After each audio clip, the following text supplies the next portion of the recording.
Nama saya Amalia Rabiatul Adwiyah dari kelas 5D. Di sini saya akan menjawab beberapa pertanyaan dari Bapak dosen kita, yaitu Bapak Muammar Qaddafi. Pertanyaan pertama yaitu, bagaimana perencanaan pembelajaran yang baik menurut Anda? Menurut saya yaitu perencanaan pembelajaran yang baik ialah perencanaan pembelajaran yang terarah pada pencapaian tertentu dan mengacu pada tujuan yang ingin dicapai tersebut, yaitu mengacu pada prinsip-prinsip pembelajaran di PAUD, model pembelajaran yang diterapkan, ciri khas lembaga, karakteristik sosial dan budaya masyarakat setempat, dan harus berorientasi pada kurikulum yang berlaku. Karena perencanaan pembelajaran merupakan faktor penting dalam proses pembelajaran. Keberhasilan suatu proses pembelajaran sangat ditentukan oleh rencana yang telah dibuat tersebut. Kedua yaitu, sebutkan langkah-langkah yang harus Anda laksanakan dalam perencanaan pembelajaran di PAUD.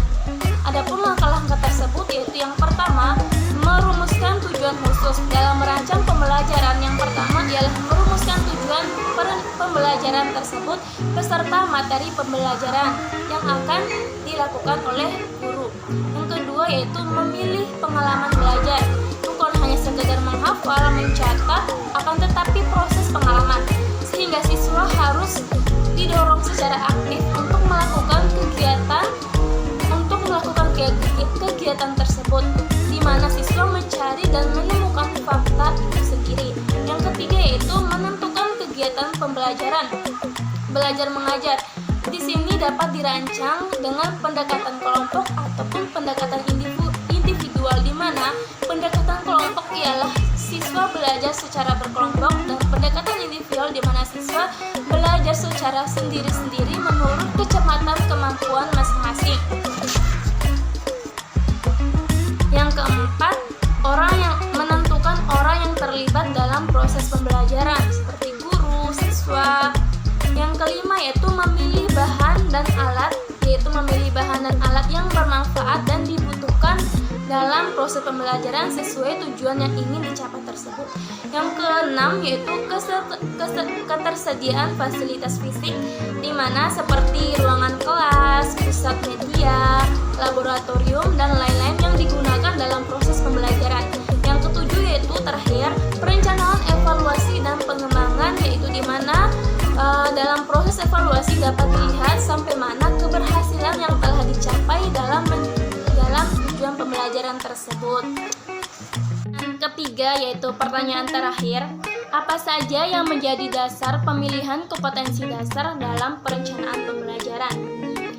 Pemilihan kompetensi dasar dalam perencanaan pembelajaran seperti konteks muatan pembelajaran, tema pembelajaran, dan pengalaman belajar yang mengacu pada kompetensi inti. Kompetensi dasar dibagi menjadi 4 kelompok sesuai dengan pengelompokan kompetensi inti. Yang pertama, kelompok pertama, kompetensi dasar sikap spiritual dalam rangka menjabarkan kompetensi inti 1. Kelompok kedua, kompetensi dasar sikap-sikap sosial dalam rangka menjabarkan kompetensi inti 2. Kelompok ketiga, kompetensi dasar sikap dasar pengetahuan dalam rangka menjabarkan kompetensi inti 3. Kelompok 4, kompetensi dasar sikap dasar keterampilan dalam rangka menjabarkan kompetensi inti 4. Sekian dari saya. Setelah 3 pertanyaan itu sudah dijawab. Maaf apabila ada salah kata atau salah dalam hal menyampaikan. Mohon maaf apabila salah kata dan salah menyampaikan. Wassalamualaikum warahmatullahi wabarakatuh.